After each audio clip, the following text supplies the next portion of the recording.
venido a cantarte, hemos venido a alabar. Oh Dios, eres el motivo de estar aquí. Hemos venido a exaltarte, a ponerte en primer lugar. Jesús, eres lo principal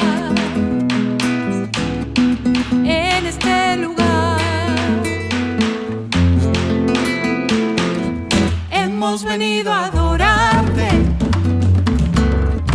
a postrarnos delante de ti.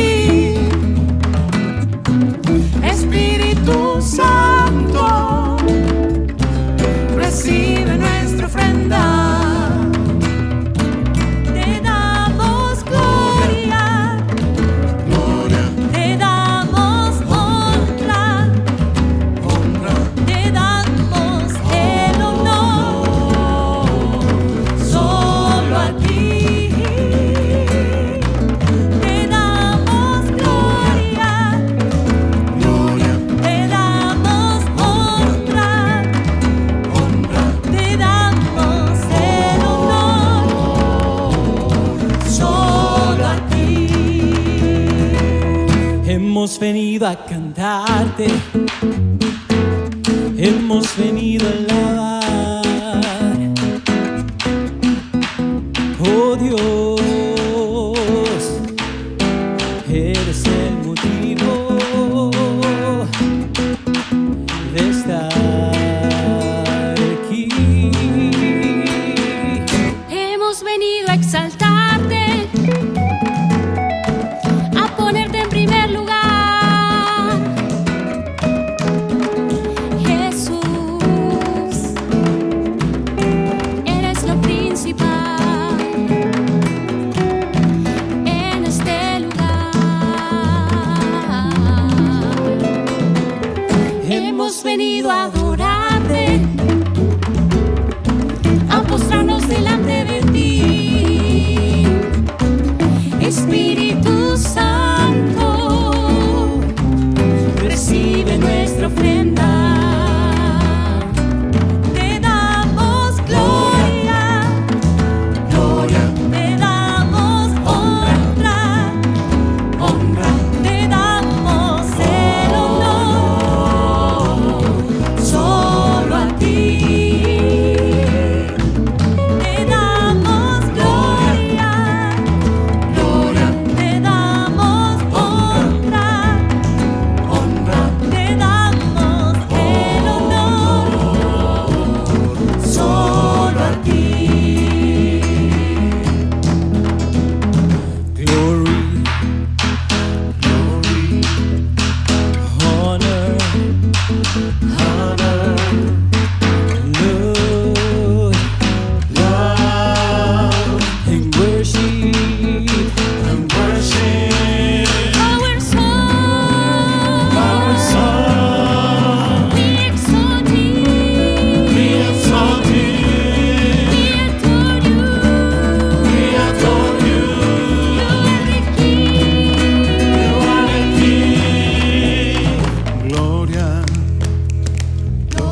nuevamente juntos, y la semana pasada en el último video les había prometido algunos personajes, luces y sombras.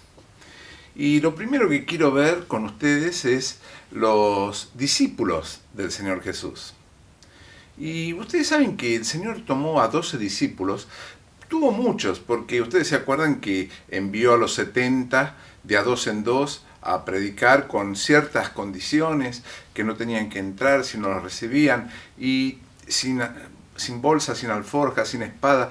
Quería contarles a ustedes que, bueno, el Señor de ese grupo tan grande eligió a 12. A 12. Y entre esos 12, estoy seguro, casi seguro, que si yo les digo a ustedes, si se acuerdan los nombres de los 12, algunos 3, 4, 5, quizás 6. Pero no nos vamos a acordar de los 12 discípulos. Ahora, el Señor eligió 12 discípulos de lo que en esa época era el vulgo, el pueblo común, la gente común. Fíjense que no eligió ningún sacerdote, ningún conocedor de las Escrituras, no eligió ningún fariseo, que eran aquellos que se mandaban la parte, que eran muy religiosos, no eligió ningún escriba, que eran aquellos que conocían la ley de los mandamientos, todas aquellas cosas que habían hecho agregado los hombres. No tomó a nadie de eso, no tomó a ningún sacerdote. El Señor eligió de sus discípulos a lo más bajo, lo más humilde de la condición. Eligió hombres de Galilea.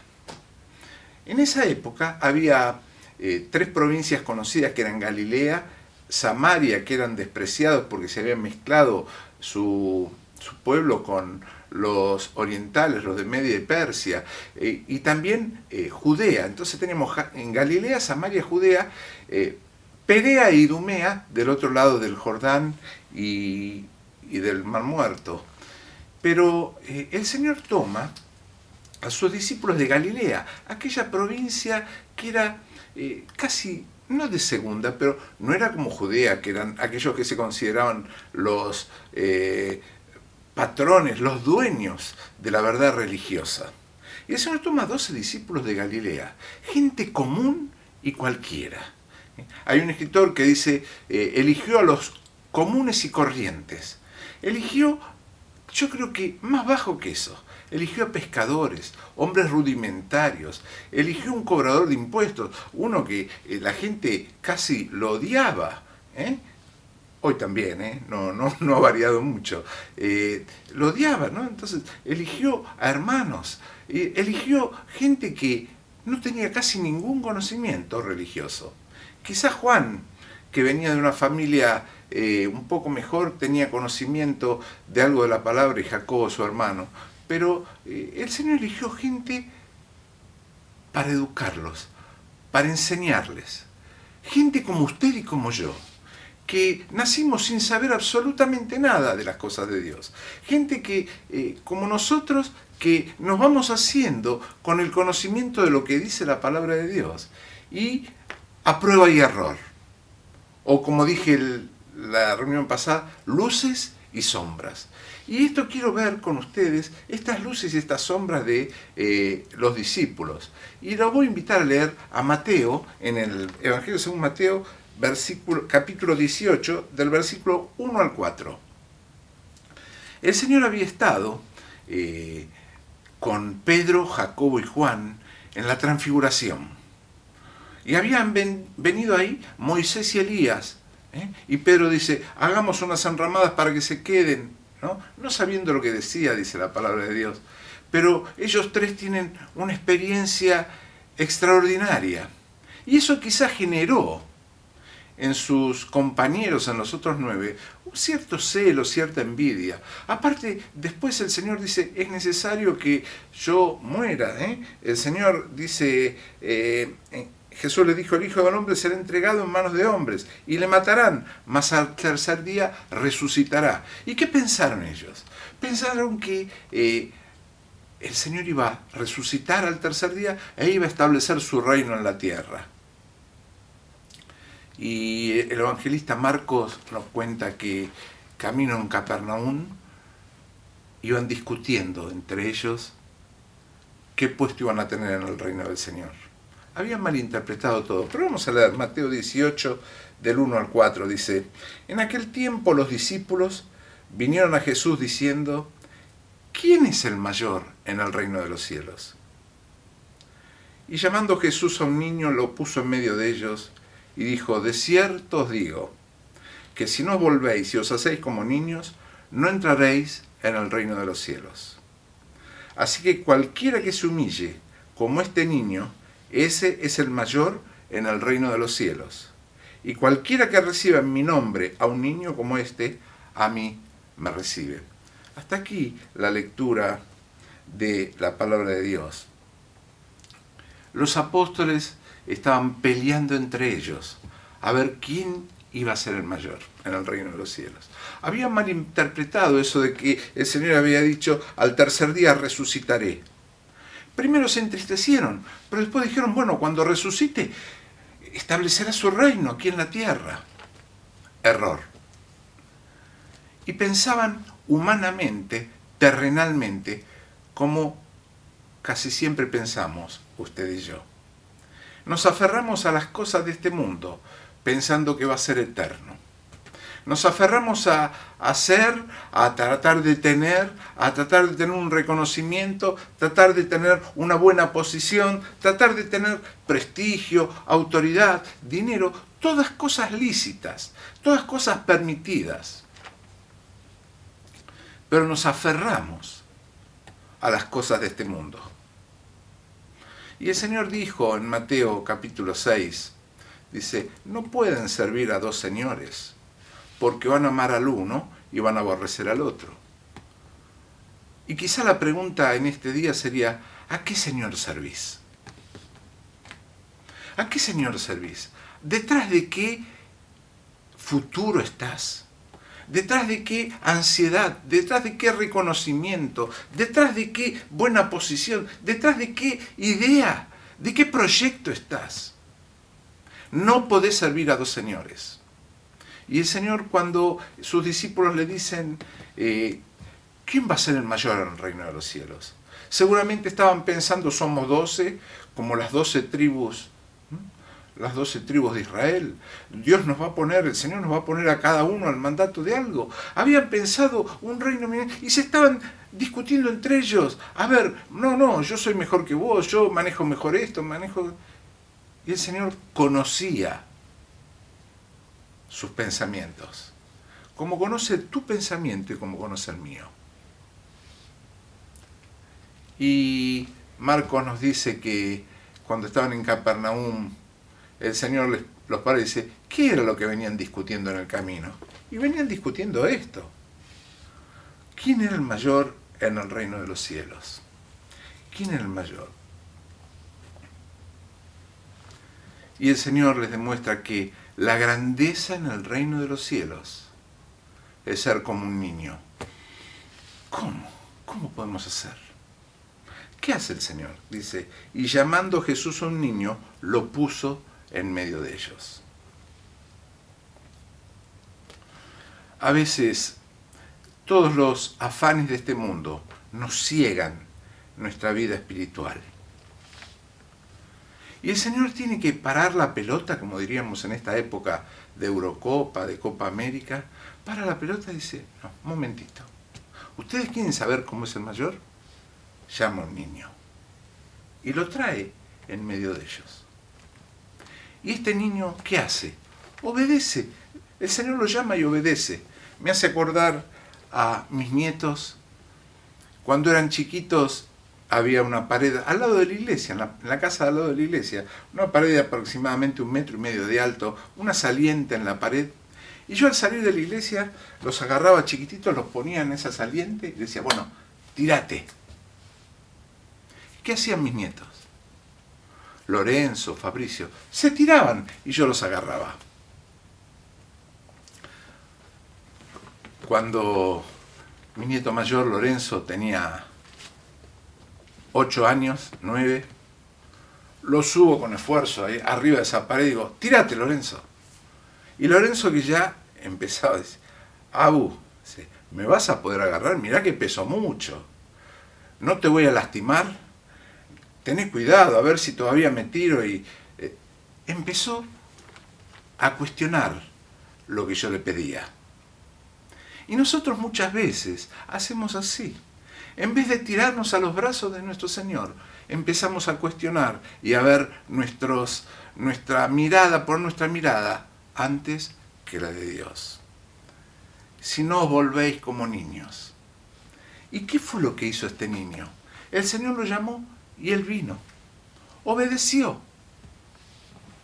Confió en el Señor. Y vino, y tuvo que pasar quizá entre medio de esos 13, quizá muchos más hombres, en el medio y ponerse al lado de Jesús. Y seguramente Jesús se sentó ahí y lo hizo subir quizás a su falda o sentarse al lado. Y este niño, humildemente, se sentó al lado del Señor. Confió en Cristo, obedeció, fue humilde.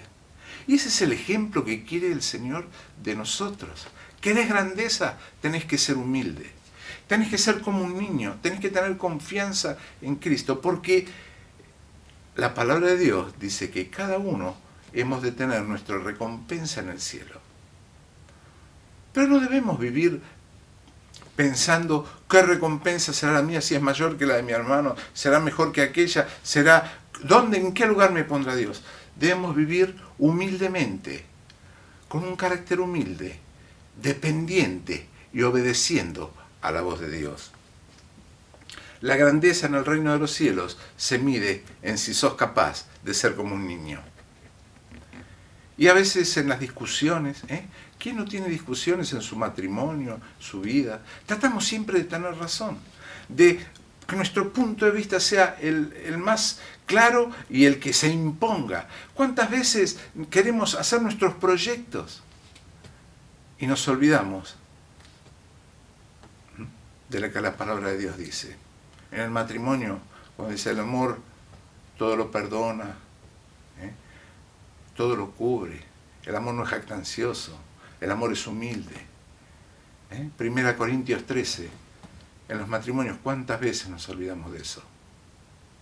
¿Cuántas veces? Y en nuestra vida privada también, nuestra vida personal, con nuestros padres, con nuestros hijos, con nuestros vecinos, con aquellos que están cercanos a nosotros.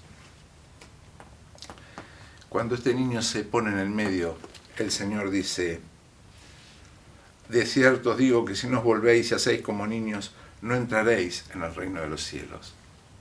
Y lo primero que hizo este niño fue obedecer al llamado de Cristo.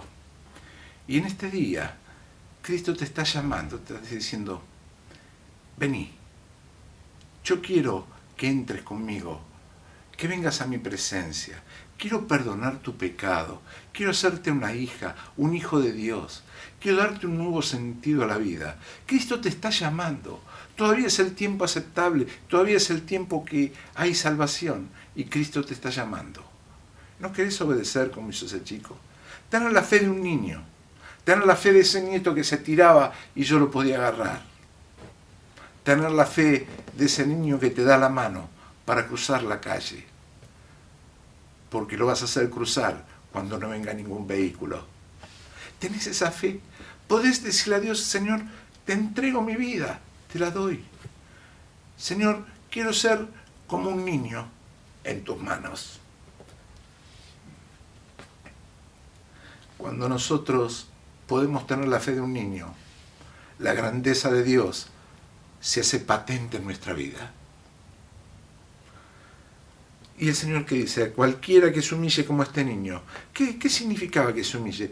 Que sea humilde como este niño, que haya venido a mi llamado, dice. Ese es el mayor en el reino de los cielos.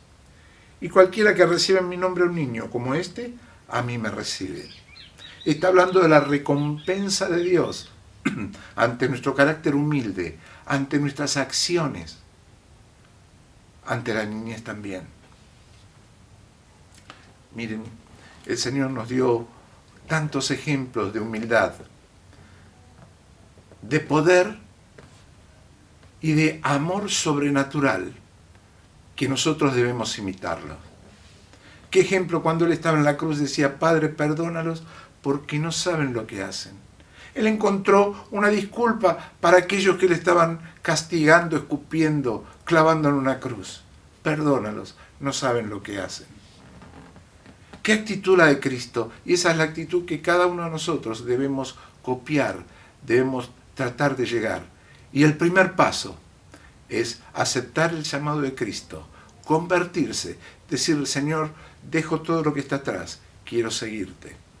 Y ese es el primer paso hacia la grandeza espiritual. Miren, muchos hombres, aún dentro de las iglesias, pelean por cargos, pelean por poder, en la política, en la educación, en la salud, en todos los rubros, se pelean por un puesto.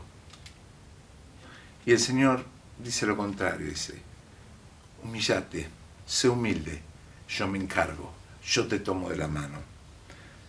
Y el apóstol Pablo en Filipenses capítulo 2 nos dice algo que usted y yo tenemos que tomar en cuenta. Dice Filipenses 2, versículo 3 y 4, dice, nada hagas por contienda o por vanagloria. Antes bien con humildad, estimando cada uno a los demás como superiores a él mismo. Estimando a los demás como superiores a mí. Yo debo ver en mi prójimo que es superior a mí. Esa es la humildad. ¿Sentís eso? No mirando cada uno por lo suyo propio, sino cada cual también por lo de los otros. Y el apóstol hablaba de la humildad y de la generosidad que debe tener el cristiano también. Y después compara esta generosidad y esa humildad con lo que fue el carácter de Cristo. Y en este día yo quiero invitarte a que puedas volver a ser como un niño. Puedas volver a tener la fe en Cristo como un niño. Y que Él pueda cambiar tu vida. Que Él pueda tomar tu mano y hacer cruzarte por ese océano tan difícil o esa calle tan difícil que estás transitando. Si nos volvéis como niños, no seréis grandes en el reino de los cielos. Y esa es la gran promesa. El día que te convertís, que tomás la mano de Dios, el día que la aceptás en tu vida, vas a ser grande en el reino de los cielos. ¿Tenés esa bendita esperanza? Ojalá que hoy puedas tomar la decisión con una oración sencilla, de fe, de arrepentimiento, tomándote de lo que Cristo promete y cumple como siempre cumple su palabra. Que el Señor nos bendiga en este día.